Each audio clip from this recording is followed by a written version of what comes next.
환영합니다. 여러분의 마음 이곳에서 풀고 가세요. 아휴, 이걸 또 싸주셨네. 진짜 먹을 사람 없다니까요. 며느리의 목소리가 낮게 깔립니다. 그 말 끝에는 짜증과 미안함이 섞여 있습니다. 잠시 후 반찬통이 봉투 속으로 들어갑니다. 김치 국물이 흘러내리고 붉은 얼룩이 번집니다. 그녀는 그걸 잠깐 바라보다가 그대로 봉투를 묶습니다. 쓰레기통 뚜껑이 닫히는 소리가 작게 납니다. 탁! 그 소리 하나가 마음을 쳐냅니다. 죄송해요. 그녀가 작게 말합니다. 누구에게 하는 말인지 본인도 모릅니다. 그리고 그 밤 멀리 다른 집 거실에서 시어머니는 조용히 천장을 보고 계십니다. 맛있게 먹었을까? 냉장고엔 잘 넣었을까? 하지만 그 사랑은 이미 쓰레기통 속에 묻혀 있었습니다. 사랑이었는데 왜 이렇게 아플까요? 정성껏 담은 마음이 왜 이렇게 무겁게 느껴질까요? 오늘은 그 이야기를 해보려 합니다. 사랑이 왜 짐이 되어버렸는지, 그리고 어떻게 다시 사랑으로 돌려놓을 수 있는지. 오늘 주제가 마음에 드신다면 구독과 좋아요 눌러주세요. 여러분의 마음을 안아주는 좋은 컨텐츠로 보답하겠습니다. 반찬통은 비어 있었습니다. 어머니는 그걸 보고 미소 지었습니다. 아이고, 다 먹었네. 입에 잘 맞았구나. 그 말 속엔 따뜻함이 가득했습니다. 그녀는 깨끗이 씻긴 통을 손끝으로 어루만집니다. 이번엔 뭘 해줄까? 멸치볶음도 좋고 단호박조림도 좋지. 이게 다 사랑이라 생각했습니다. 그런데 며느리의 마음은 달랐습니다. 또 이거야. 냉장고를 여니 고등어조림, 간장게장, 멸치볶음. 모두 남편이 좋아하는 반찬뿐이었습니다. 아이도 못 먹고 자기도 입에 안 맞습니다. 결국 또 버리겠네. 그녀는 반찬통을 꺼내다가 그냥 냉장고 문을 닫습니다. 며느리의 하루는 정신이 없습니다. 아침엔 아이 어린이집, 낮엔 회사, 저녁엔 설거지. 그 와중에 시어머니 전화가 옵니다. 이번엔 간장게장 해놨다. 내 남편 좋아하잖아. 그 말이 꼭 돌처럼 가슴에 떨어집니다. 남편은 요즘 회식이 잦습니다. 퇴근이 늦고 밥도 대충 먹습니다. 결국 반찬은 손도 대지 않은 채 냉장고에 남습니다. 며느리는 그걸 볼 때마다 마음이 무겁습니다. 이걸 또 버려야 하나? 음식 냄새가 아니라 미안함이 코끝을 찌릅니다. 그래요, 남편은 좋아하죠. 근데 전 매일 치우고 버리느라 힘들어요. 그 말이 목끝까지 차오르지만 결국 감사합니다, 어머니. 짧게 대답합니다. 그 시각, 어머니는 깨끗한 반찬통을 보며 미소 짓습니다. 역시 우리 며느리 살림 잘해. 깨끗하게 씻어놨네. 그리고 다시 재료를 씻습니다. 손끝이 아려도 그건 사랑이라고 믿습니다. 이번엔 조금 덜 해야지 생각하지만 손은 또 많아집니다. 회식 많다니까 그래도 밥은 먹어야지. 그녀는 그렇게 중얼거리며 반찬을 한 통, 또 한 통 채워 넣습니다. 한쪽은 정성이라 믿고 다른 한쪽은 부담이라 느낍니다. 사랑은 여전하지만 그 온도는 달라졌습니다. 이 장면 낯설지 않으시죠? 누군가는 며느리의 입장에서 또 누군가는 어머니의 자리에서 이 장면을 수십 번은 겪어보셨을 겁니다. 어머니는 내가 아니면 누가 챙겨주겠어라는 마음으로, 며느리는 이젠 좀 그만 보내셨으면 하는 마음으로 각자의 사랑을 다른 언어로 말하고 있을 뿐입니다. 그런데 어느 순간 그 사랑이 짐이 되어버렸습니다. 주려는 사람도 받는 사람도 모두 지쳐버렸죠. 왜 이런 일이 벌어졌을까요? 첫 번째, 기다림이 사라지자 감사도 사라졌습니다. 예전엔 기다림이 사랑이었습니다. 편지를 붙이면 며칠을 기다렸고 전화 한 통 하려면 공중전화줄에 서야 했습니다. 그 기다림이 관계를 단단하게 만들었습니다. 하지만 지금은 세상이 너무 빨라졌습니다. 필요하면 핸드폰 터치 한 번이면 됩니다. 그런데 빠름은 편리함을 주지만 감사의 깊이는 빼앗아 갑니다. 요즘 부모들은 기다리지 않습니다. 부탁이 오기도 전에 미리 움직입니다. 혹시 힘들까봐, 혹시 먹을 게 없을까봐. 그런데요, 그 혹시가 관계를 무너뜨립니다. 왜냐하면 혹시를 앞세운 행동은 상대의 선택권을 빼앗는 행동이기 때문입니다. 자식은 이렇게 느낍니다. 나는 아무것도 부탁한 적 없는데 내가 뭘 잘못했길래 이렇게까지 하지? 부모 입장에선 사랑인데 자식 입장에선 부담입니다. 사랑은 기다릴 때 커지고 빨라질수록 작아집니다. 기다림은 비워두는 사랑이고 비워둬야 상대가 들어옵니다. 기다리지 못하면 결국 감사도 들어올 자리가 없습니다. 두 번째, 사랑이 많을수록 오히려 외로워졌습니다. 당신 세대의 사랑은 주는 것이 전부였습니다. 입에 밥을 넣어주고 옷을 입혀주고 자식의 모든 걸 대신해주는 게 부모의 의무였습니다. 그게 당연했고 자랑이었죠. 그런데 그 정성이 쌓일수록 이상하게 마음이 공허해졌습니다. 왜일까요? 이유는 단 하나입니다. 요즘 세상은 주는 사람보다 거리 둘 줄 아는 사람을 더 편하게 느낍니다. 예전엔 이만큼 해줬다가 사랑의 증거였지만 지금은 이만큼 참아줬다가 관계의 품격이 되었습니다. 자식들은 말합니다. 엄마, 너무 많이 하지 마세요. 이젠 제가 알아서 할게요. 그 말이 서운해서 마음이 쿡 찔립니다. 내가 해주는 게 뭐가 문제야? 싶지만 그 한마디 속엔 이런 뜻이 숨어 있습니다. 엄마, 이제 제 인생은 제 손으로 만들고 싶어요. 그걸 모르면 사랑이 독이 됩니다. 도와주려는 마음이 상대의 자유를 빼앗게 되는 겁니다. 그리고 결국 그 사랑은 이렇게 돌아옵니다. 엄마, 제발 좀 가만히 계세요. 그 말 한마디에 수십 년 쌓은 정성이 무너집니다. 사랑은 여전한데 그 사랑이 더 이상 환영받지 않을 때, 그때 부모는 처음으로 외로움을 느낍니다.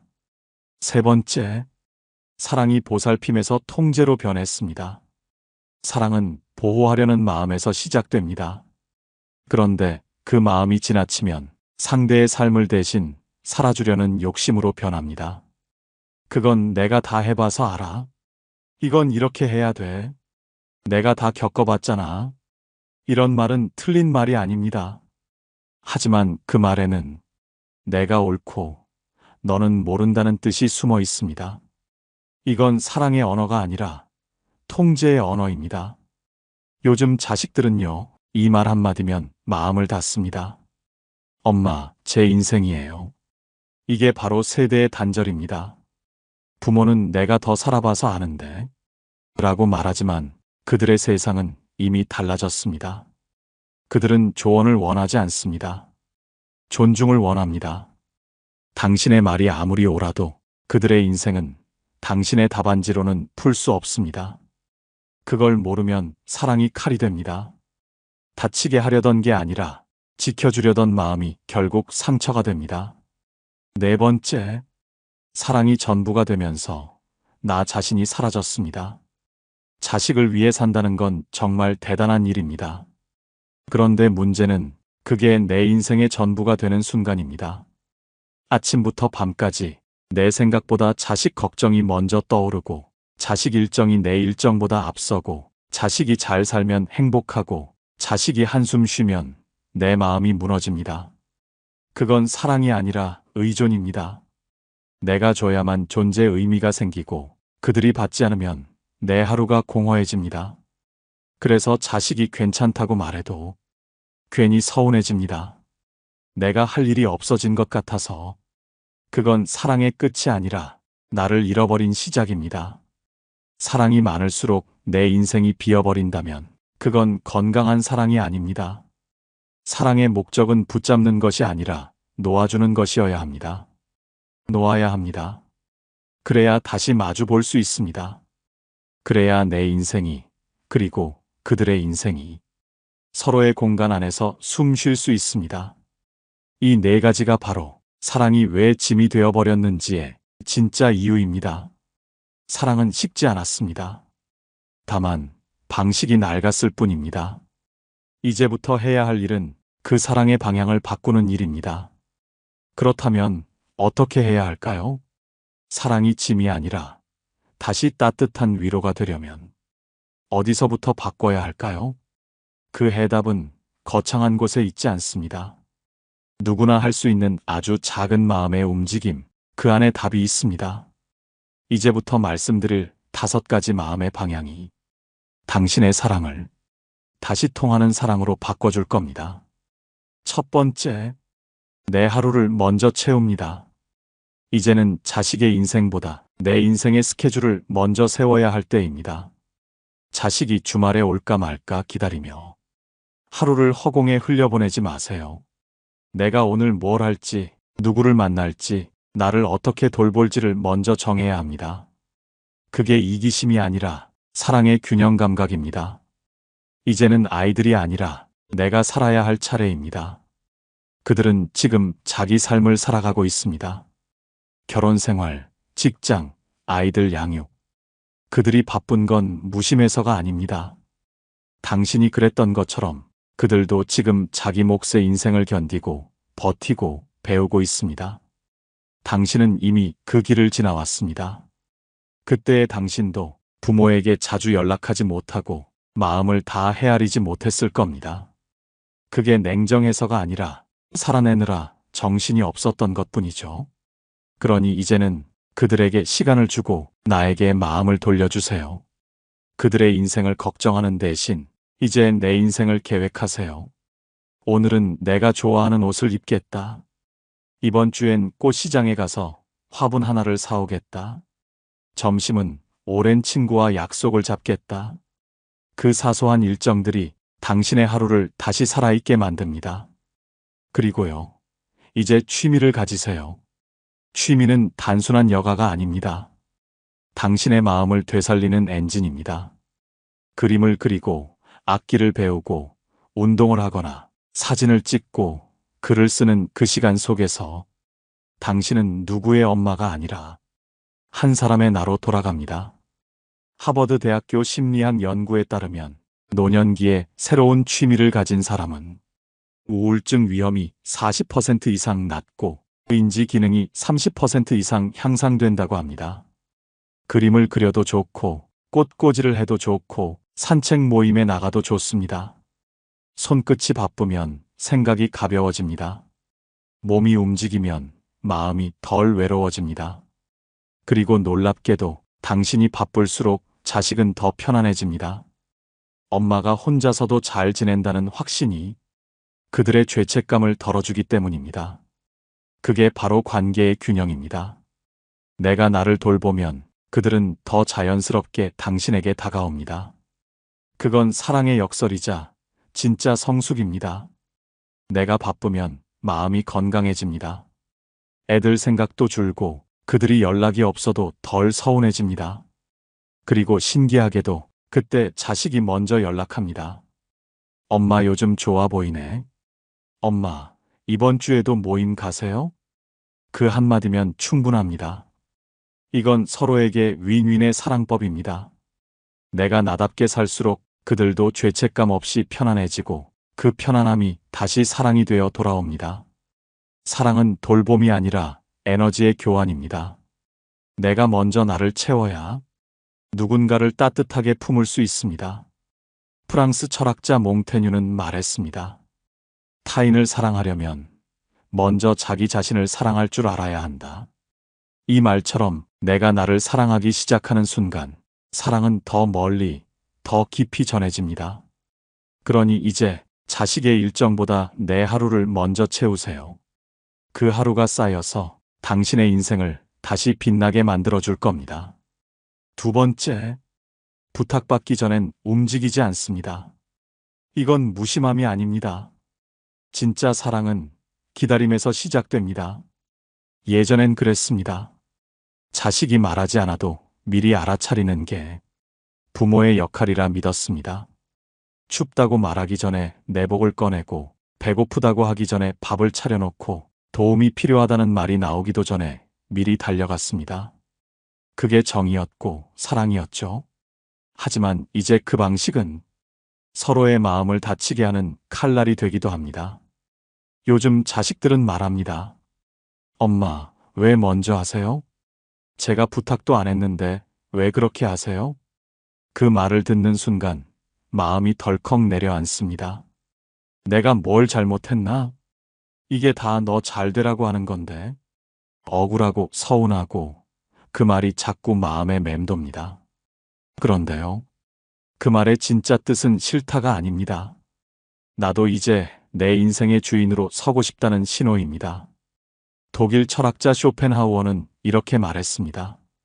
사랑은 자유를 허락할 때 완성된다. 부탁받기 전엔 움직이지 않는다는 건 자식을 외면하는 게 아니라 인정해주는 일입니다. 이젠 네가 스스로 할 수 있는 사람이라는 걸 내가 믿는다는 말 없는 응원입니다. 이건 생각보다 큰 전환입니다. 이제는 내가 챙겨야 하는 사람이 아니라 존중해야 하는 사람이 되는 순간이니까요. 부탁이 올 때까지 기다리는 일, 처음엔 낯설고 허전할 겁니다. 주방에 앉아 있다 보면 손이 근질거리고 마트에 가면 자꾸 손이 반찬 재료로 갑니다. 이번 주엔 뭐 해줄까? 그 생각이 습관처럼 올라올 겁니다. 그럴 때마다 이렇게 스스로에게 말해보세요. 아니야, 이번엔 기다려보자. 내가 먼저 움직이지 않아도 괜찮아. 그 순간 사랑의 방향이 바뀝니다. 이전엔 내가 사랑을 끌고 가던 관계였다면 이제는 사랑이 스스로 흘러오는 관계가 됩니다. 그리고 어느 날 전화 한 통이 걸려옵니다. 엄마, 이번에 김치 좀 담가줄 수 있을까요? 그 말 한마디에 가슴이 뜨거워집니다. 이건 단순한 부탁이 아닙니다. 그동안 닫혀있던 통로가 다시 열린 겁니다.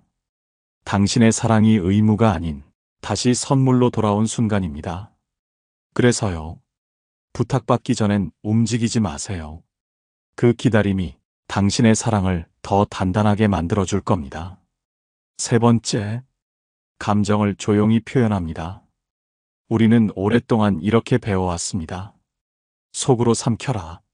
참는 게 미덕이다. 그래서 서운해도 말하지 않았고 외로워도 괜히 티내지 않았습니다. 그런데요. 말하지 않은 감정은 사라지지 않습니다.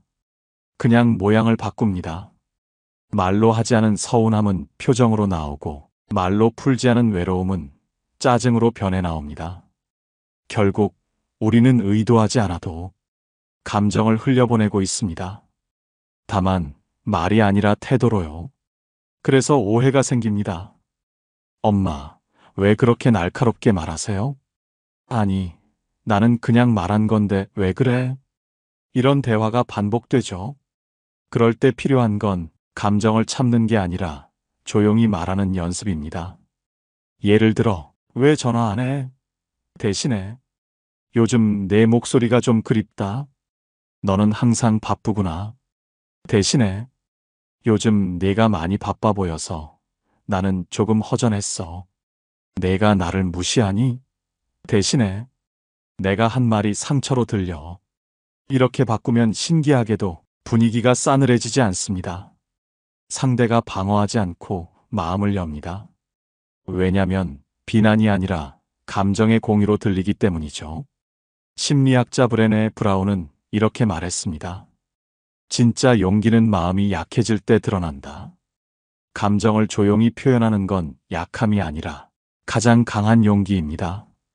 그리고 놀랍게도 당신이 이렇게 말하기 시작하면 상대의 태도도 변합니다. 엄마, 요즘 외로우세요?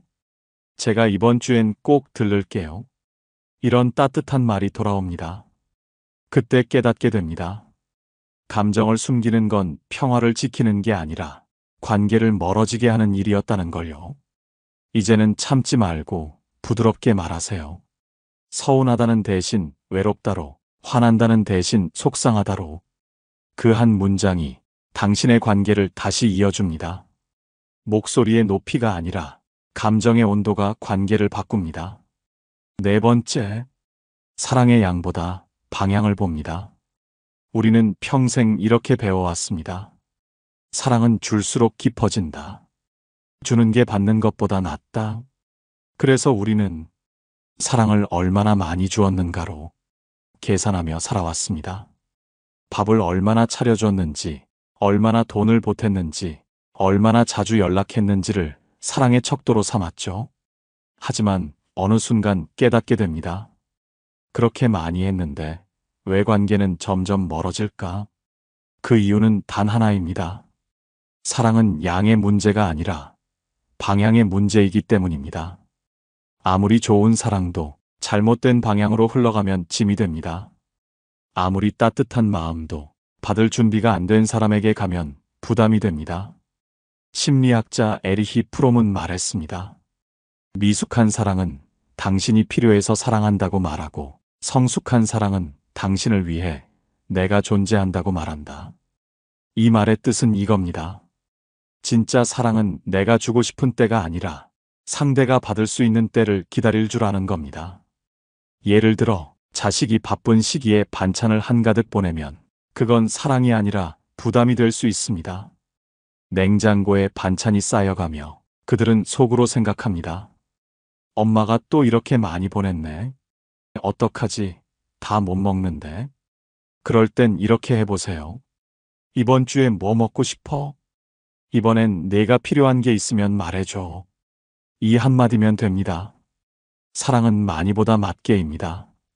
때로는 밥 한 끼보다 잘 지내지? 하는 문자 한 줄이 더 따뜻할 때가 있습니다. 때로는 선물보다 내가 생각나서 전화했어 하는 그 말이 더 큰 위로가 됩니다. 사랑의 방향이 맞을 때 그 사랑은 오래 갑니다. 억지로 붙잡지 않아도 자연스럽게 돌아옵니다. 이제는 얼마나 많이가 아니라 언제, 어떻게를 생각해야 합니다. 사랑은 계산이 아니라 타이밍입니다. 받을 때보다 줄 때를, 말할 때보다 들을 때를 아는 것. 그게 진짜 어른의 사랑입니다. 그리고 언젠가 당신이 그 모든 걸 내려놓고 나를 살아갈 때 그들은 이렇게 말할 겁니다. 엄마는 진짜 멋있어졌어요. 그때 비로소 알게 됩니다. 사랑은 멈출 때가 아니라 방향을 바꿀 때 완성된다는 걸요. 사랑하는 여러분, 우리는 평생 누군가를 위해 살아왔습니다. 그게 당연한 일처럼 느껴졌죠. 하지만 이제는 조금은 나를 위해 살아도 괜찮습니다. 사랑의 모양은 세월 따라 변합니다. 예전엔 손으로 밥을 지어주는 게 사랑이었다면 이제는 마음으로 공간을 내주는 게 사랑입니다. 예전엔 다가가는 게 사랑이었다면 이제는 기다려주는 게 사랑입니다. 사랑은 멈추지 않습니다. 다만 모양을 바꿔서 계속 흐를 뿐입니다. 오늘 이 이야기를 들으신 당신, 혹시 마음 한쪽이 조금 시리게 느껴지셨다면 그건 여전히 사랑하고 있다는 증거입니다. 그 마음 그대로 괜찮습니다. 그 온기 그대로 충분합니다. 이제는 조금 쉬어가세요. 그동안 너무 오래, 너무 열심히 사랑하셨습니다. 이제는 세상을 돌보던 손을 잠시 내려놓고 당신 자신을 품어주세요. 사랑은 멀리 있지 않습니다. 당신이 당신을 따뜻하게 안아주는 그 순간, 그게 바로 사랑의 완성입니다. 오늘 영상을 보며 여러분은 어떤 생각이 드셨나요? 여러분의 경험과 생각을 댓글로 나눠주세요. 여러분의 이야기가 누군가에게 큰 위로와 깨달음이 될 것입니다. 오늘도 끝까지 시청해주신 여러분께 깊은 감사를 드립니다. 오늘 영상이 도움이 되셨다면 소중한 분들께 공유해 주시고 구독과 좋아요로 저를 응원해 주세요. 여러분과의 소중한 연결이 저에게 큰 힘이 됩니다. 오늘도 행복한 하루 되세요. 이상으로 마음 풀고 가세요 였습니다.